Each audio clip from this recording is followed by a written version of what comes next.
व्यक्ति कौन है?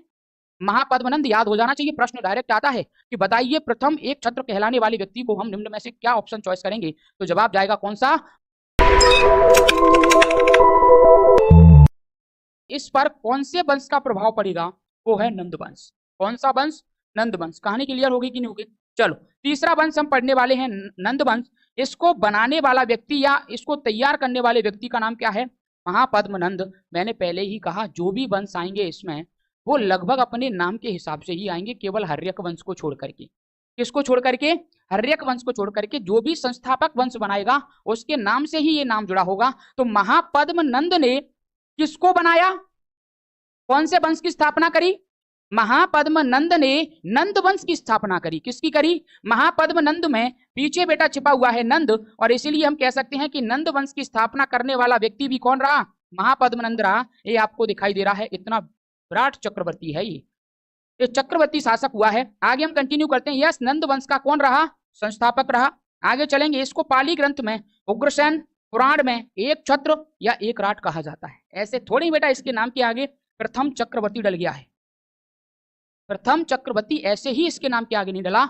महापद्मनंद एक इतना खतरनाक शासक हुआ कि इसने अपना प्रभाव अपने क्षेत्र के साथ साथ दूसरे क्षेत्रों पर भी छोड़ने का काम किया था।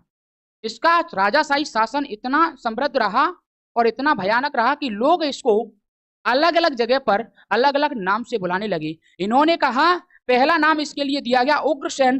बोले तो एक खतरनाक टाइप का व्यक्ति है। कैसा है? खतरनाक है, खूंखार है, और जो खतरनाक होता है बेटा प्रभाव भी उसी का ज्यादा होता है।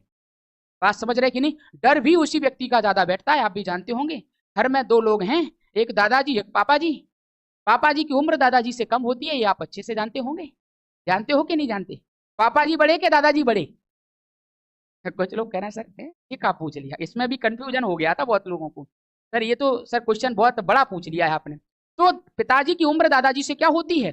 कम होती है।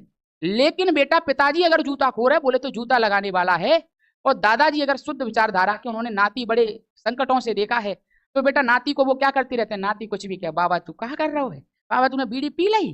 तूने तम्बाकू आज मंगाई नहीं थी बाबा? अब वो जाके लटका जा रहा है उसकी गर्दन से, दादाजी की गर्दन से वो लटका जा रहा है। तो दादाजी कुछ नहीं बोलता, लेकिन पापा जी को जाके पूछ लो, पापा जी ने डेंजर टाइप के हैं, जूता बजा देते हैं, बात बात पे जूता उतार लेते हैं। दिक्कत तो इस बात की है। तो अगर ऐसे व्यक्ति के पास अगर आप गए तो डर बनेगा कि नहीं बनेगा? तो मुझे बताइए डर किसका बना? पिताजी का कि दादाजी का? भले ही दादाजी उम्र में बड़े हैं, कुछ भी है, लेकिन डर हमें किसका बैठ गया है? पिताजी का। तो खूंखार टाइप का व्यक्ति होता है उसका ही डर बैठता है, इसीलिए इसको एक छत्र कहा गया। बोले तो एक ऐसा छत्रशाली रहा, ये ऐसा छत्री रहा जिसका प्रभाव चारों तरफ दिखाई दे रहा था। अकेला एक ऐसा व्यक्ति। एक राट भी कहा गया। एक राट का मतलब है जिसका प्रभाव चारों तरफ, अकेला व्यक्ति का दबदबा चल रहा हो। बात समझ रहे हो कि नहीं? तो तमाम नाम इसके लिए दिए गए। एक राट किसको कहा गया? प्रथम एक छत्र कहलाने वाला व्यक्ति कौन है? प्रथम एक राट कहलाने वाला व्यक्ति कौन है? महापद्मनंद। याद हो जाना चाहिए, प्रश्न डायरेक्ट आता है कि बताइए प्रथम एक छत्र कहलाने वाले व्यक्ति को हम निम्न में से क्या ऑप्शन चॉइस करेंगे, तो जवाब जाएगा कौन सा? महापद्मनंद। जिसने किस वंश की स्थापना करी? नंद वंश की स्थापना करी। किस वंश का अंत करके करी? किस वंश का अंत करके करी? जवाब जाएगा शिशुनाग वंश। शिशुनाग वंश का अंतिम शासक नंदीवर्धन की कालाशोक? नंदीवर्धन। अबे पढ़ाओ है, भूल गए हैं भाई, कितने डेंजर हो। आगे चलते